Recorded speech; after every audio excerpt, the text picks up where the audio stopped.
Good evening. I'm Jeff Bennett. And I'm Amna Nawaz. On the NewsHour tonight, President Trump prepares to deliver the State of the Union address amid falling approval numbers. As Ukraine marks 4 years of fighting against Russia's brutal invasion, we speak with the European Union's ambassador to the U.S. about the uncertain future of the war. We don't see a goodwill on Russian side to really negotiate the peace. And investigations indicate the Justice Department has withheld parts of the Epstein files that name President Trump.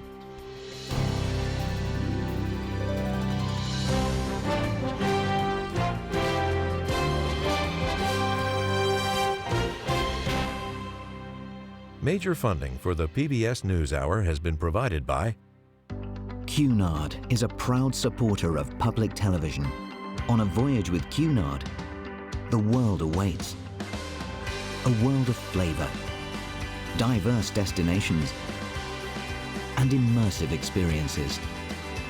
A world of leisure and British style. All with Cunard's White Star service.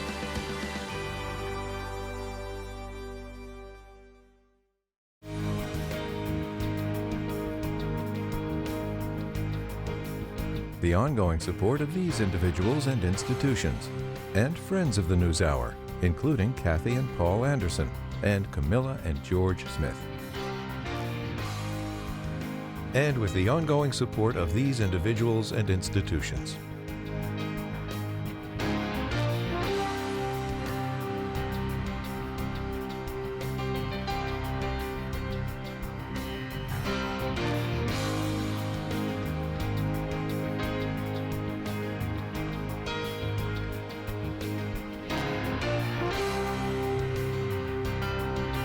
This program was made possible by the contributions to your PBS station from viewers like you. Thank you. Welcome to the NewsHour. President Donald Trump will deliver the first State of the Union of his second term later tonight. It comes amid an ongoing partial government shutdown and a massive buildup of U.S. military assets in the Middle East. Congressional correspondent Lisa Desjardins and White House correspondent Liz Landers are both on Capitol Hill tonight with more on what to expect. Liz, we'll start with you. President Trump is promising a lengthy speech. What are you going to be listening for tonight? Well, Jeff, I think everybody should anticipate this going a while. The president himself said that yesterday, previewing this in comments saying that he has a lot to talk about. And the White House press secretary Caroline Leavitt says that the president is going to say that the union is strong, prosperous, and respected, and that she says he is going to make the economy a front and center issue in today's speech, making the case to the American people directly as to why the Republicans should continue to lead in the House and the Senate as we go into this midterm year. I think we should expect to hear from the president to talk about that signature tax and spending bill that passed last summer, which included some of those provisions like no tax on tips and some of the tax cuts, but also impacted some Americans who use benefits like Medicaid and SNAP. We should also anticipate to hear from him about some of the foreign policy accomplishments that he sees, including those strikes in Iran last summer and also the extraction of Nicolas Maduro from Venezuela just a few months ago. And she says as well that we should anticipate seeing some notable guests up here on Capitol Hill tonight, including Erica Kirk, the widow of the slain conservative activist Charlie Kirk, and also the U.S. men's hockey team, fresh off their win at the Olympics. They were flown here to Washington on a government plane earlier today and went by the White House, and we're expecting them to be up in the chamber watching the president deliver the State of the Union speech later. But Jeff, this all comes with the background of our latest PBS NPR Marist poll that came out yesterday that shows that most Americans don't see the State of the Union as strong right now. In fact, 43% of Americans say that the State of the Union is strong, whereas 57% of Americans say that it is not strong. Americans are also concerned about the system of checks and balances that we have in our democracy here.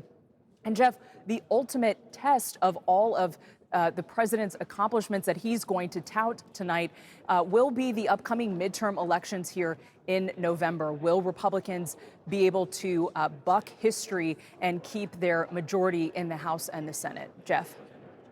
All right, over to Lisa Desjardins now. Lisa, Liz just laid out some of the dynamics in the nation the president's going to be speaking to. Tell us more about the dynamics in Congress that the president has to think about. Well, first of all, there is increased security. A perimeter fence is up around the Capitol, as our Kyle Madura photographed today. There's also increased manpower, Capitol Police on 16-hour shifts today. Inside the chamber, something else different, too. The president may see fewer Democrats. A significant number of them are boycotting this address altogether, some of them going to an alternate event on the National Mall. Those who are attending, Democratic leaders have asked them to be respectful and to not interrupt. One question mark, though, is Representative Al Green, who did interrupt and was removed from the chamber, asked to leave last year. I saw him seeming to look for an aisle seat earlier today. Now, as for the rest of the dynamics here, we know that the Democratic official response is coming from Abigail Spanberger, the newly inaugurated governor of Virginia. She will be speaking in Williamsburg, Virginia. That is a note of history where the first democratically elected legislature met in the British colonies. She's expected to talk about the cost of living and to argue that President Trump has caused chaos for Americans. The Spanish language response will be from Senator Alex Padilla of California. As to the length of the speech that Liz mentioned, I have to tell you, my Republican sources up here, very good sources who are plugged in, told me they are expecting this speech to be over 2 hours long, maybe more. Well, we will certainly settle in. Hey, Lisa, while we have you, I know you're tracking this controversy surrounding Republican Congressman Tony Gonzalez. Fill us in. Right. Tony Gonzalez, the Republican from Texas, he is now under calls. At least 7 of the Republicans here have called for him to resign after published reports show text messages between him and a former staff member where he seems to be asking her to engage in a sexually explicit conversation, which she is rebuffing. Other text messages earlier indicated the two were having an affair. Gonzalez denied that. But that staffer last year killed herself. She died by suicide. Self-immolation was the cause of death. He has denied wrongdoing, but these text messages have really changed this controversy. A lot of eyes on him. He has a primary next week. He said today he will not resign, but Speaker Johnson really didn't want to answer questions about him today, and I think his fate is up in the air. Lisa Desjardins and Liz Landers, our thanks to you both. Well, for analysis on tonight's beats, we're joined now by our panel of political analysts. That's Republican strategist Kevin Madden, Democratic strategist Faiz Shakir, and Tiffany Smiley, former Republican Senate candidate in Washington State. And Tiffany, we'll start with you. So this new PBS News poll that Lisa was talking about and Liz were talking about finds that 6 in 10 Americans believe the country is worse off than a year ago.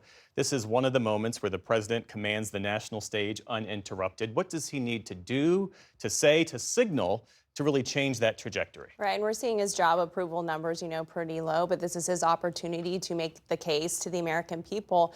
When President Trump came into office, he faced the highest inflation, certainly in my lifetime, so he had to take a very aggressive, ambitious approach to getting our economy back on track, and he, from the very beginning told the American people, I'm going to move swiftly and quickly, and we're going to have to wait. Some of these policies are going to take time to come into effect, but certainly when President Trump talks and you feel his energy and you feel his vision and his hope for the future, it feels really good. But we know from Biden that you simply cannot tell the American people how to feel. They actually have to feel it. So this is the case that Trump is going to have to make today, and I think he will focus on affordability, he will focus on the economy. There are things trending in the right direction. 359,000 jobs are up, interest rates are down, gas prices are down. You think of his historic, he historically passed the No Tax on Tips Act this last summer.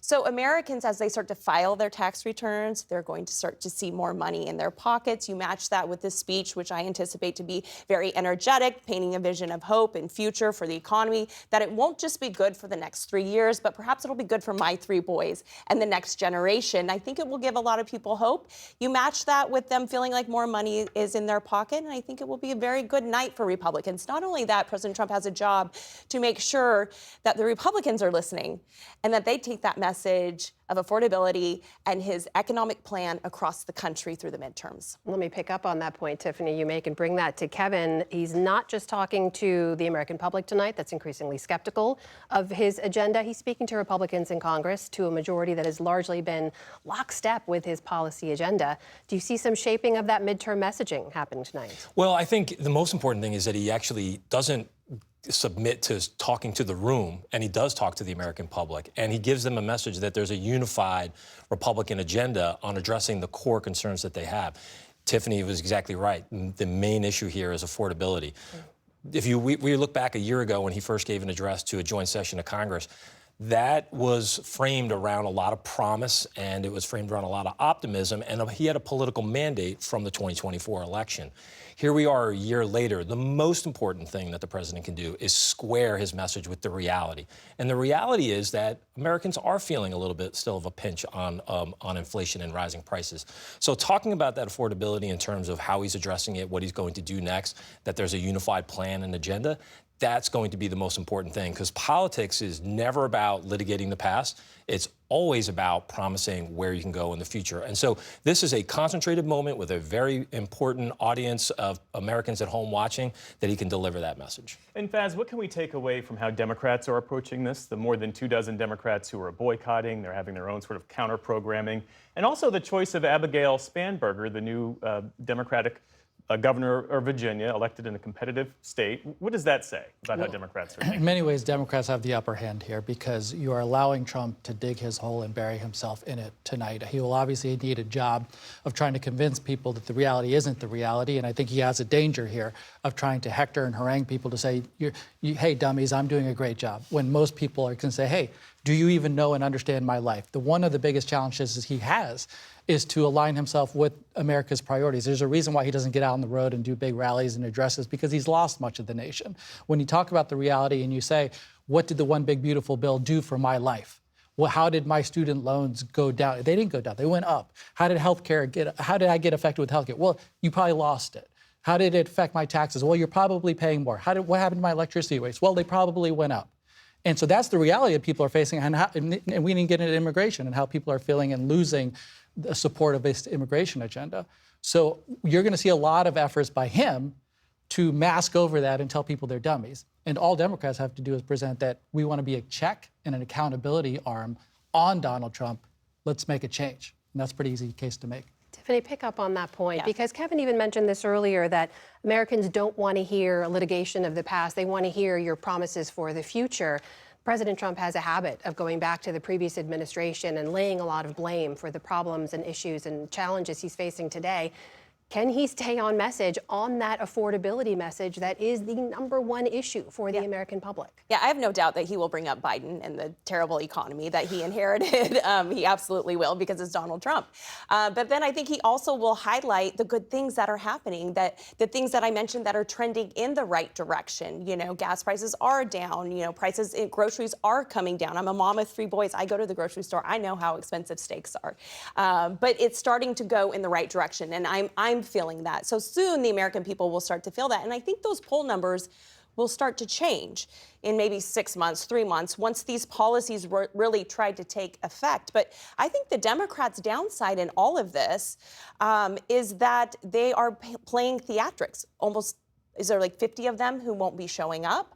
They're having, you know, State of the Swamp, which I say go to the swamp and get your picture with the swamp creatures. So I think the Democrats would have been smart to stand in place, to stand with Donald Trump, and to not show these political theatrics that the American people are sick of. The American people are sick of you versus me, us versus them. They want to see unity. They want to see everyone for America. I think everyone in that room wants to see America win, minus a few Democrats who are still playing political games. So I think that will play into it as well this evening. What about that, Faz? Well, it's hard for Trump to make a case of unity. We've seen a year of so much dissension and discord, attacks on the media. I don't have to tell you guys, attacks on institutions of learning, universities all across the board, individuals, his retribution and grievance against anybody, Tish James, John Bolton, you name it, have seen themselves the subject of lawsuits. He'd have to be begging you to just have amnesia or not remember anything of the last year. And I don't think he does. I think people have he's lost the thread with them, and they have checked out on him. So I'm not optimistic that he can get any of them back. And the question now for Democrats is, can we build an agenda of confidence where you realign America and say, not just for the 2 years of checking on Donald Trump, but for 4, 6, 8 years to come, let's go in a different direction, one that really does deliver for working class Americans. Kevin, we have been told to expect a long speech tonight. When you look at this, if you were advising the president, if you're crafting this message from a messenger who we know often does ad lib, often does attack the previous administration, does lay blame on his political adversaries, how do you think he should be approaching this message tonight? Well, first of all, I think meetings, sermons, and speeches, they're always better when they're shorter than when they're longer. So I would be crafting a speech that, has a motto that's make the main thing the main thing. You have an opportunity here to really deliver a message to the American people. When it takes fewer words to do that, I think it has more impact. So I would be very focused on the affordability issue. I would talk in not great detail, like actually broad strokes about how I'm going to address food prices, how I'm going to address healthcare prices. And I think the interesting thing about State of the Unions is they are a chance to offer a unifying message. I don't think any voters are really lost. And your political capital comes from offering a message for the future that is more optimistic than your opponents. And so I think that's where this speech can go if it's going to have an impact. That should go if it's going to have an impact. And Tiffany, this president cannot be accused of being inaccessible. I mean, he's in the White House briefing room, talking to reporters for nearly an hour on end. He's on Truth Social all the time. In this era where he is constantly communicating, how can he make his time tonight? How can he make it beneficial and useful? Well, I think that's what's amazing about President Trump is that he does dominate the airwaves and he is in constant communication. I mean, it's almost like nearly every day, right? So this is another day in Donald Trump's world, but it's a little more strategic and it's a little more focused and speaking directly to the American people and speaking to the future and what we can hope for and what we can believe in. And I think if he does a good job of that, that message will carry across the country. I think it was even just today that consumer confidence is a tick up. So there's certain things that are really sort of the wind in his sails coming into this speech. And I think he will be optimistic and positive. It will be a different kind of President Trump than catching him getting on Air Force One or catching him at the White House or catching him in a cabinet meeting. I think he'll be disciplined and focused and really deliver the message of affordability in the economy that he promised when he came into office. All right, that's Tiffany Smiley, Kevin Madden, Faz Shakir. We look forward to all of your insights later with us as well tonight. And you at home can join us for tonight's State of the Union and the Democratic response. We'll have President Trump's address to the nation, plus analysis from our correspondents and our panel of experts. That is at 9 p.m. Eastern.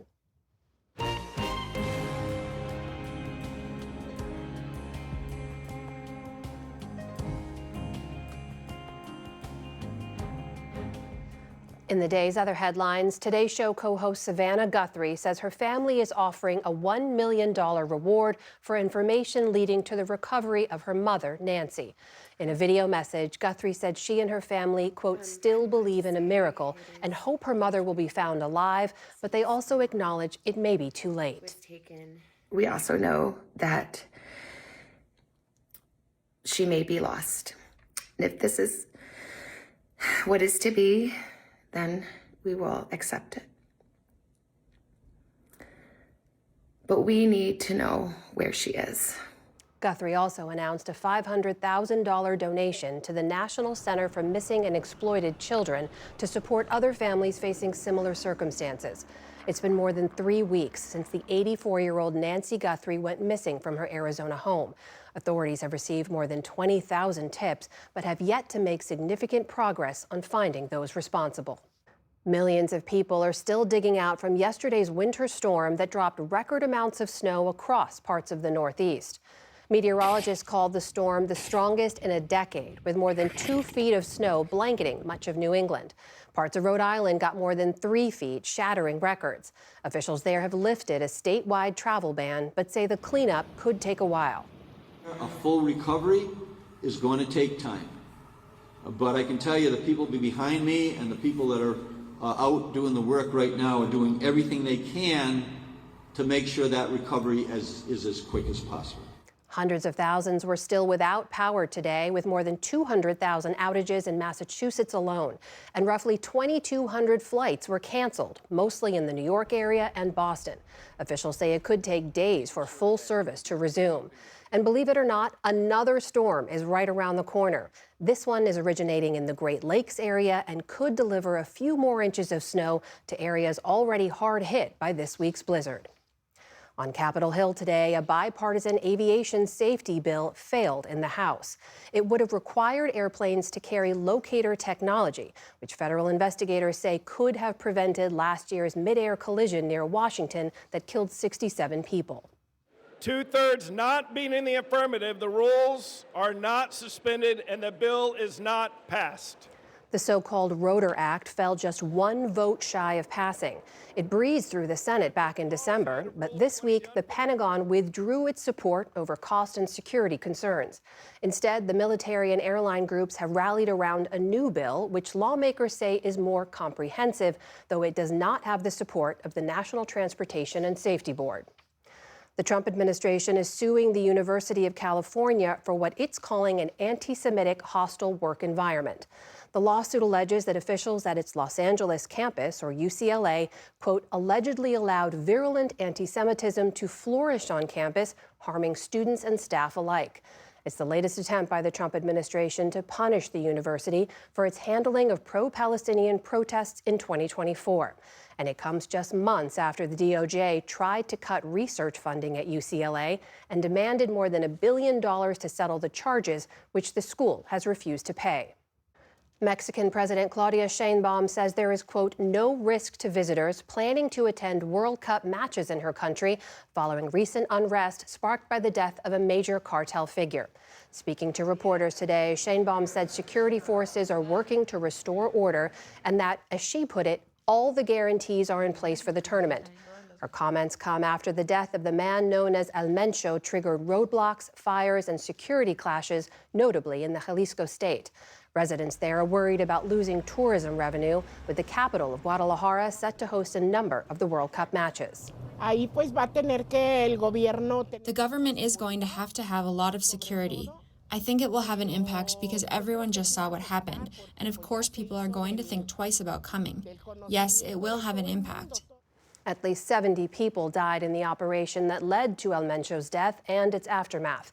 A number of international tourists also found themselves trapped in the affected areas, and the U.S. State Department issued a shelter-in-place advisory, though that has since been lifted and flights have resumed. The director of the Louvre Museum is stepping down months after a shocking jewel heist at the world's most visited museum. Laurence Descartes had faced increasing criticism since last October's brazen heist, when burglars made off with an estimated $102 million worth of crown jewels. The theft exposed security gaps at the Louvre, and at the time, Descartes offered to resign but was refused.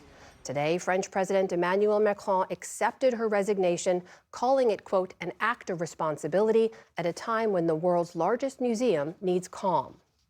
On Wall Street today, stocks rebounded after Monday's losses. The Dow Jones Industrial Average added 370 points on the day. The Nasdaq rose more than 230 points, or around 1%. And the S&P 500 also closed with a solid gain. And actor Robert Carradine has died. Part of a family of famous actors, Robert first gained national attention in 1984's Revenge of the Nerds. We're allowed to have girls in our dorm room? Not girls, Gil. Women. We're college men now. Isn't college great? It's gonna be a great year. With his guttural laugh and can't-miss glasses, Carradine played Louis Skolnick in that film and a number of sequels. He went on to co-host a competition show called King of the Nerds. Carradine worked steadily for 40 years in film and TV, winning over a new audience as Lizzie McGuire's father on the Disney show of the same name. His family says Carradine had lived with bipolar disorder for 20 years and that he died by suicide. Robert Carradine was 71 years old. Still to come on the NewsHour, the European Union's ambassador to the U.S. weighs in on the Ukraine war and Trump's tariffs. A veteran whose wife was detained by ICE speaks out. And journalist Norah O'Donnell discusses her new book on overlooked women who shaped U.S. history. This is the PBS NewsHour from the David M. Rubenstein studio at WETA in Washington, headquarters of PBS News. Russia's full-scale invasion of Ukraine began 4 years ago today. Europe's largest and most brutal conflict since the Second World War has claimed hundreds of thousands of lives, over 15,000 of them estimated to be civilians. European leaders met again today to pressure Russia as the many rounds of peace talks over the last year have produced few results and as beleaguered Ukrainians struggle to deal with the war's terrible toll. Nick Schifrin reports. And a warning, some images in this story are disturbing. In Kyiv this morning, a moment of silence for a nation in mourning. 4 years of war and sacrifice, of air raid sirens and cemeteries filled. 4 years of grief, of mothers who will never again see their children. The ultimate sacrifice made by more than 100,000 Ukrainian soldiers.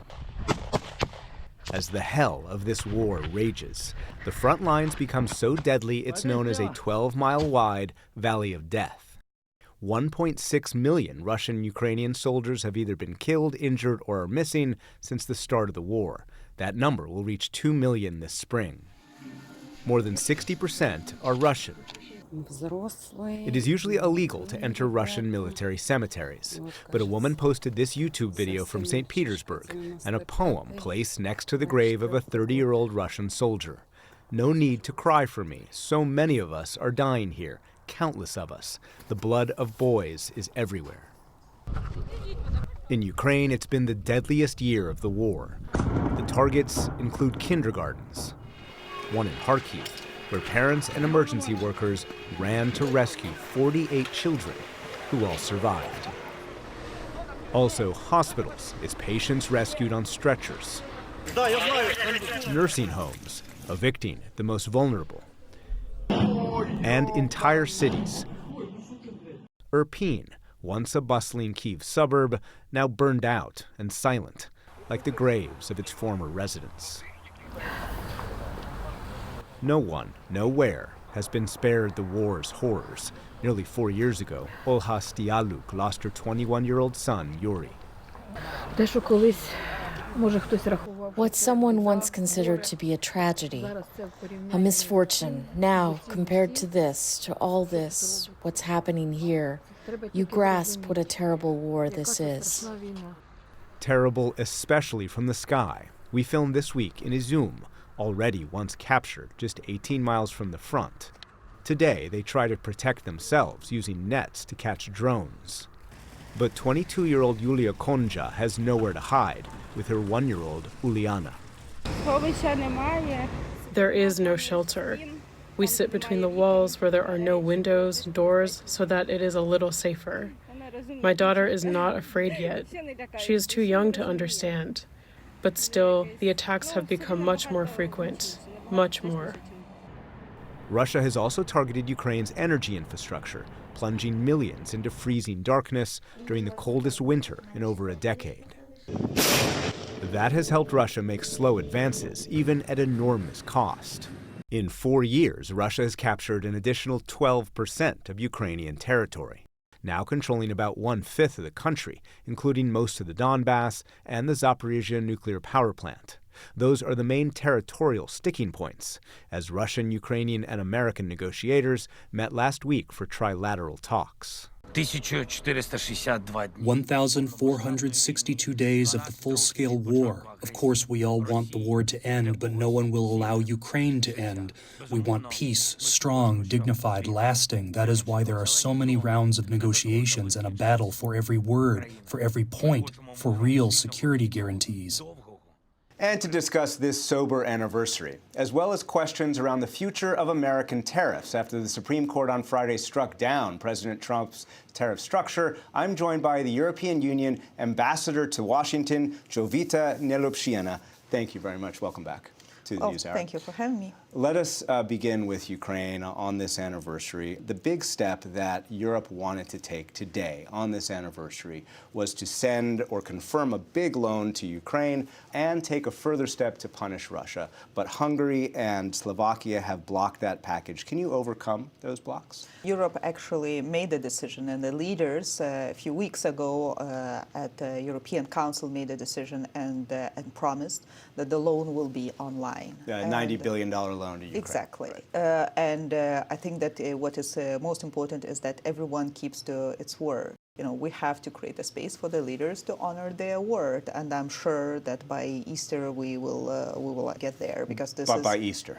This is the money which Ukrainians need, not only for their defense and for making sure that Ukrainian economy is kept afloat. Today, Ukraine's ambassador to the United States revealed what she called a démarche from Washington for a Ukrainian attack on an export terminal in the Black Sea in Russia. The terminal in Novorossiysk exports not only Russian oil, but also Kazakh oil, and that's operated by a consortium including Exxon, Chevron, Shell, and others. And Ambassador Stefanishina said the U.S. told Ukraine not so much to refrain from attacking Russian energy, but to refrain from attacking U.S. interests. So, we are here in Washington. Do you believe that Washington should be dictating to Ukraine what it can and cannot attack in Russia? Well, I'm not aware about American contacts with Ukrainians, but let's be clear. We have an aggressor who actually for the whole winter have been doing nothing less, nothing more, just attacking civilian energy infrastructure. I don't think that there is a conversation happening or should happen how Ukraine should protect itself.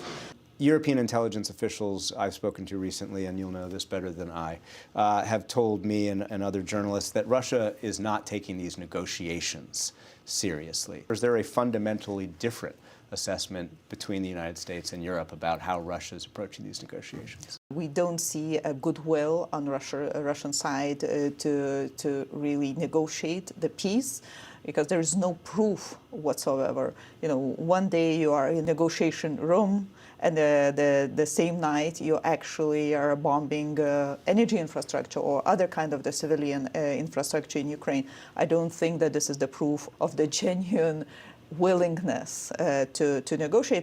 Let me switch to tariffs. Of course, on Friday, we got the Supreme Court decision striking down President Trump's tariffs and the deal that the U.S. has made with the European Union. This was largely based on a law called IEEPA. That is what the Supreme Court said the president could not use. I was told today that the U.S. Trade Representative Jameson Greer has delivered a message to Europe. If you respect the trade deal, the tariff rate imposed on Europe will not exceed 15%, will not exceed the agreed upon rate.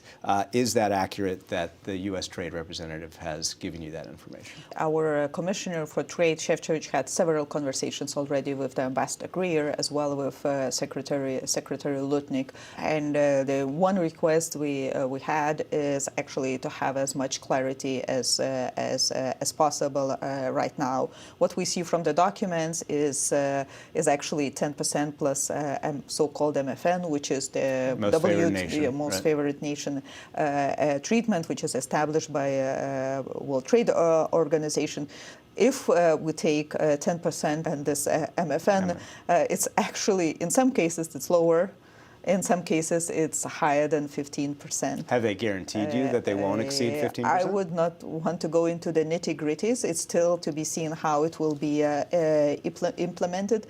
What is important for us is actually we will honor the deal as much as we can, but the same should be happening on the U.S. Side. And the problem what we see is right now is actually that it's temporary.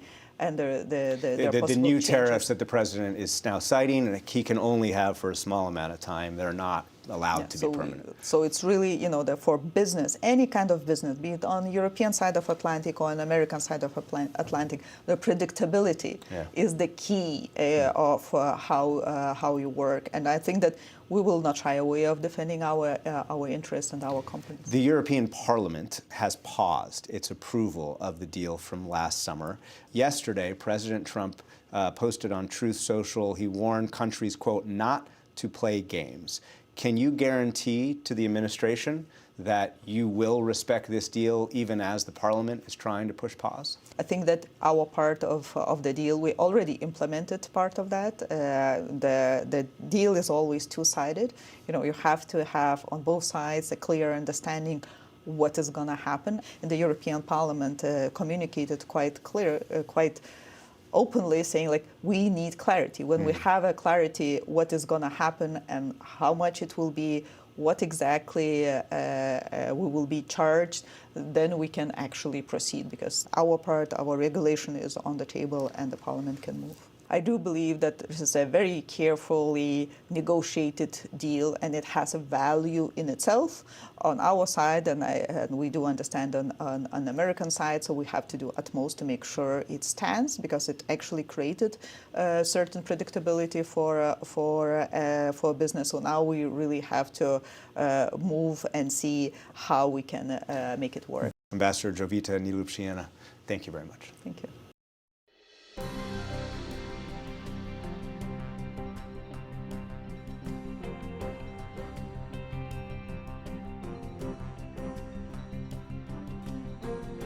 A new NPR investigation reveals the Justice Department withheld portions of the Jeffrey Epstein files that contain allegations involving President Trump, including material tied to claims that Mr. Trump sexually abused a minor and that some pages mentioning him were removed from the public record. Democrats on the House Oversight Committee called that out today, saying the DOJ's withholding of information could amount to a crime. For more on that and the surrounding fallout, we're joined now by Julie K. Brown, investigative reporter for the Miami Herald, whose reporting helped expose much of the Epstein network. Julie, welcome back to the program. It's great to have you. Thank you. I want to start with this NPR reporting that the Justice Department withheld some Epstein files related to allegations that President Trump sexually abused a minor, which we should say the White House denies. What stands out to you about it? Well, I think what stands out is that we don't have the reports, even though we know they exist. This stems from an interview that they conducted that came out of a tip to the FBI about this woman who has said that when she was 13, that she was sexually assaulted by Donald Trump. Now, one of her interviews is contained in the Epstein files, although it is heavily redacted, so it's hard to know exactly what she told the FBI. But as a result of that, we were able to see some of the report numbers and the Bates stamps on it.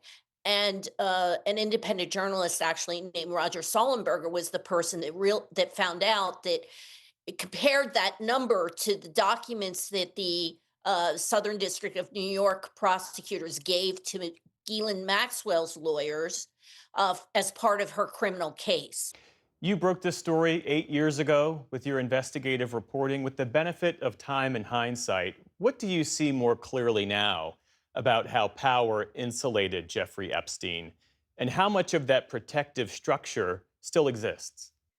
Well, I think it shows that it absolutely does exist. I mean, the fact that we aren't getting the full picture, that these files are so heavily redacted, that there are names of men in these files that have been redacted, yet some of these victims' names have not been redacted from the files. It shows that this case is still an example of how there are two systems of justice in this country, one for people who have money and power and one for people who don't. Well, what key questions remain unanswered, and where do you think the public and the media might be misunderstanding or oversimplifying what these documents can and can't do? Well, I think that, because I've been on this case for so long, I probably look at it a different way. And I look at it from the point of view that the Justice Department has never really done their job on this, that the FBI and the Justice Department never took these victims seriously, that they had a preference, I guess, for letting this case just die. And it would have died if it wasn't for these victims now who have mobilized and become a force for justice and for change. And it's because of them that we're still talking about this case, and they're still fighting for the truth here. And, I don't know how much longer the government's going to be able to sit on these files or cover up who is in them. We'll say more about that because we've seen some private sector fallout in this country, resignations, some reputational fallout, but comparatively little government accountability. Meantime, overseas in the UK, there's been a more direct institutional reckoning. What do you think accounts for that? What explains it? Well, I think that right now in our country, we really aren't holding people in authority accountable at all. I mean, we're seeing it with what's happening with our government to some degree, with some of the people who work for our government, supposedly working for us, who are making money, through their positions in government instead of, using their positions for the public and for a public good. And I think if you don't have the kind of government that really wants to work for the people, this is the kind of thing that happens. I can't explain why European or British government feels that they are taking a different approach. But I do think that our government, for reasons that I think are evident to most people, are covering up this crime. And it is a crime. It has nothing to do with politics. It has nothing to do with whether someone's a Republican or a Democrat. It was a crime against children and women. And I think until the public understands that we have to have leaders in our government that are going to fight for women and children, we won't see any accountability in this case. A number of those survivors will be at tonight's State of the Union address. For them, this isn't history. This is very much ongoing. How should we be thinking about this moment from their perspective? I think we should hold all of our elected leaders, like I said, regardless of their political party, we should hold them accountable for how they are treating these victims. We know that members of the Trump administration, for example, has never met with these victims and have been characterizing this as a hoax. I think people that actually look at these files know that this is not a hoax, that this is a crime that actually happened. We have to do things differently and not let this happen again. Julie K. Brown of the Miami Herald, thanks again for your time. Thank you.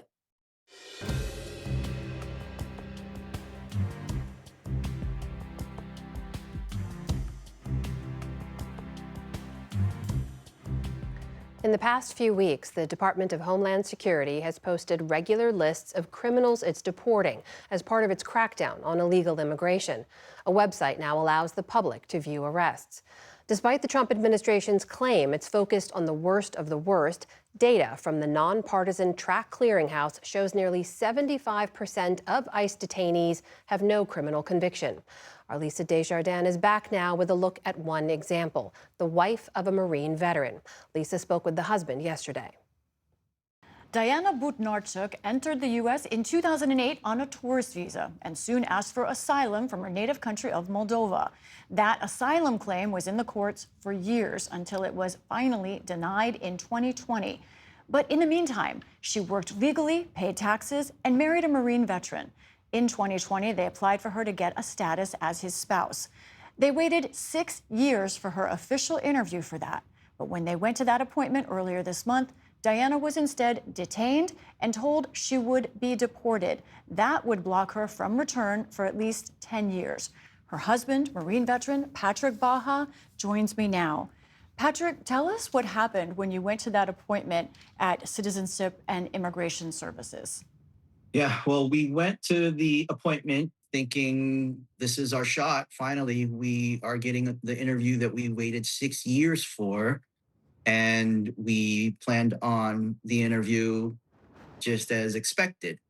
Once we got into the interview, it was about 5 minutes, and we were interrupted by the ICE agents. The ICE agents entered, and they detained my wife. Had you thought something like that could happen? And did you have time to understand that you might be saying goodbye in that moment? Yes, we always knew that there was a risk of something like that happening, but our lawyer had spoken to USCIS the day before, and they had never seen anybody detained by ICE ever in that office. So we were the first ones for them to ever see that happen to. That moment was very confusing. Again, very emotional, just every negative emotion you can think of, confusion. I couldn't process it, and neither could she. She has 2 U.S. citizen daughters from a previous marriage. How do you think they see this? They're feeling the same way as I am, very confused, very emotional, obviously wanting to see their mother. They miss her dearly, and they are just trying their best to live without her. But again, it's very, very difficult for them. DHS put out a statement about her case, and they said that she has received full due process through her countless appeals. She has no lawful status to remain in the U.S. They also said detention is a choice and that she could self-deport. Patrick, how do you respond to that? Yeah, again, it's confusing because that's not what we heard. We spoken to many lawyers, and they said that we were on the correct path, doing the right thing. Now, as you know, Diana entered this country legally. We've talked to other detainees who entered illegal, but she entered legally. However, she ultimately was under a removal order. It hadn't been enforced. But do you think she had an obligation to leave? Under the laws of this country, she was under a removal order years ago. We were told that she had a removal order, but we appealed it and tried our best to get that completed as soon as we could, because we were told that that was an option. We're doing the right thing, trying to follow the protocol, trying to do everything we could the right way. Yeah, there is a real question in cases like yours of should there be some deference? I know, again, that you are a Marine veteran. I want to ask about her one question. Does she have any criminal record, Diana? Not at all. Squeaky clean. So then I wonder how you see it when the administration says that they are getting the worst of the worst and criminals, and how you see this immigration crackdown overall. Yeah, again, I understand, me being a military guy, I understand rules, I understand laws, I understand orders. But again, with her not having a criminal record and them saying that they're going for the ones that are criminals, just doesn't add up to me. You are recognized as 100% disabled because of your service to this country specifically. And I want to ask you, if Diana is deported, what that would mean for you. And it would also mean she likely could not return for 10 years. I wonder what you would do as her husband. It's been devastating since the beginning, and I don't even know what to expect. She is my everything. I mean, I need her every single day. And already life without her these past week and a half has been a challenge, to say the least. How are you holding up? What's getting you through? I don't even know.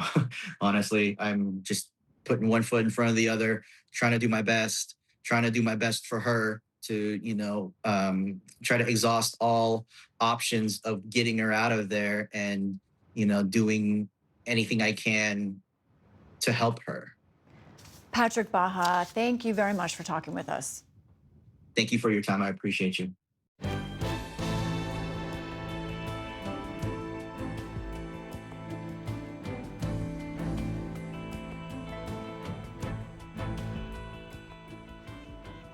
America's 250-year history features prominent men who built and shaped the nation.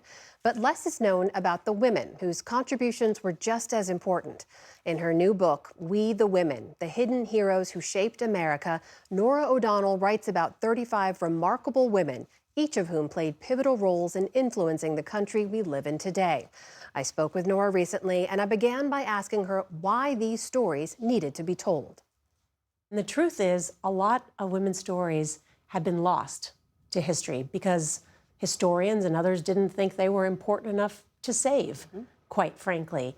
So in uncovering and excavating these great stories, I found myself to be sort of inspired by these women because they were brave, courageous, gutsy, patriotic, and I also wonder how much my own sense of self would have changed as a young girl had I learned about these stories. And look, that's not just my impression. In researching this book, the National Women's History Museum says 15% of what we learn in school focuses on the achievements and accomplishments of women. Wow. That has to change. It's not that women weren't doing stuff, they were doing plenty. It's just we haven't highlighted their stories. Well, the book is a good place to start for some ideas we should be learning more about. I want to touch on just a few so folks get a sampling of what's in here.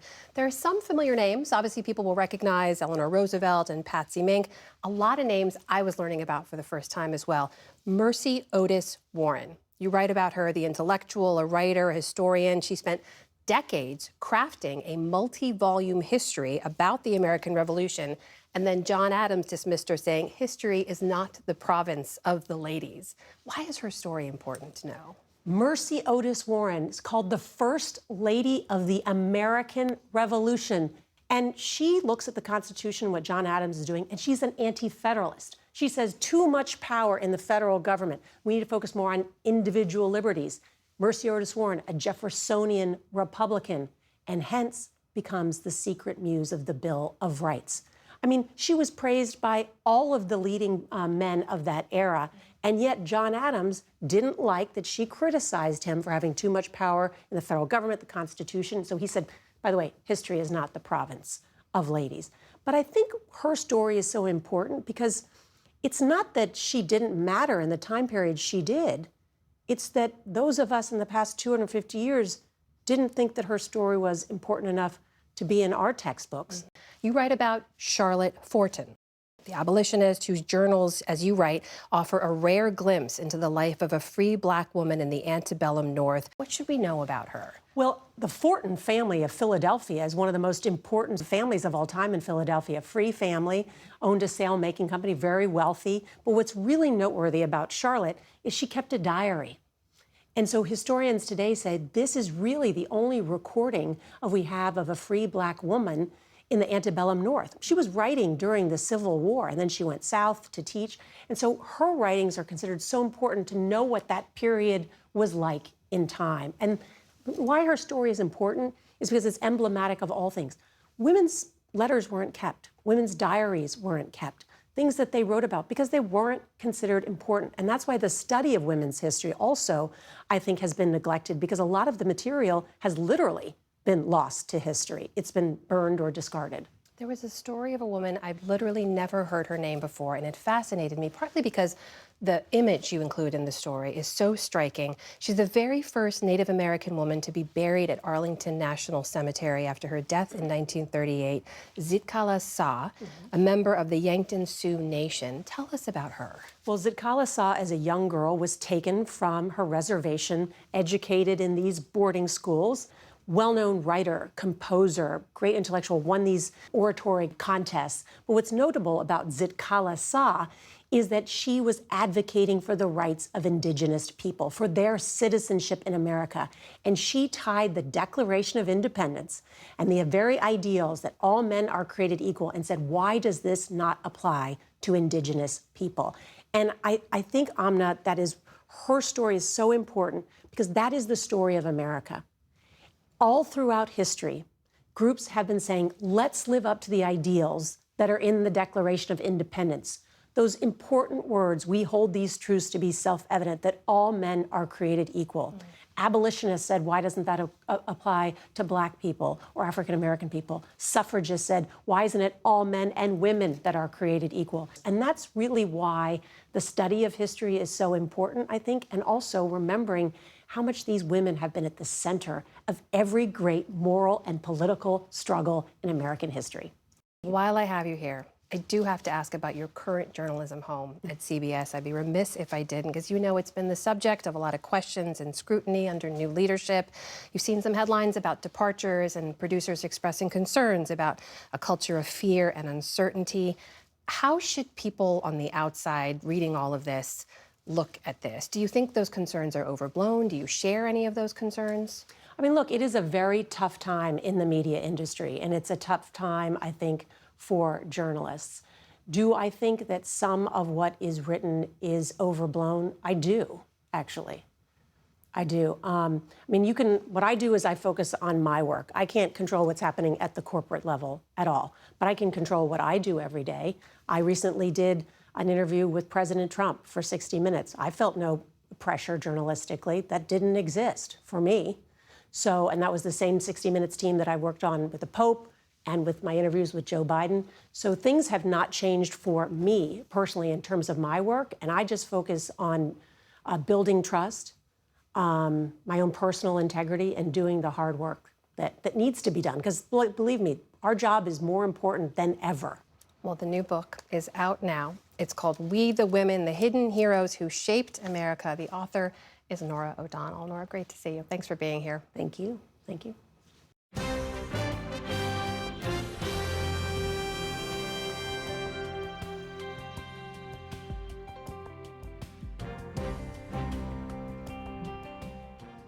Don't forget to stay with us for live coverage of President Trump's State of the Union and the Democratic response that starts at 9 p.m. Eastern here on PBS and online.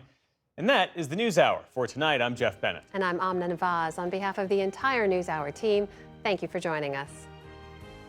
Major funding for the PBS NewsHour has been provided by the William and Flora Hewlett Foundation.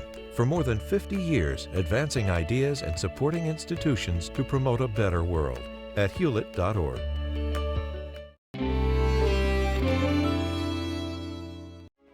The Charles F. Kettering Foundation, working to advance inclusive democracies.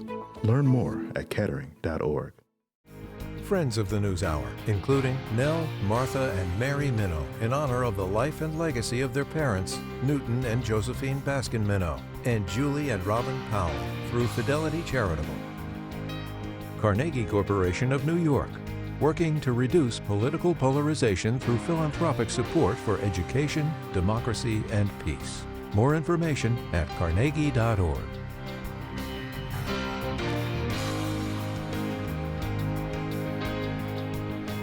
And with the ongoing support of these institutions. This program was made possible by the contributions to your PBS station from viewers like you. Thank you.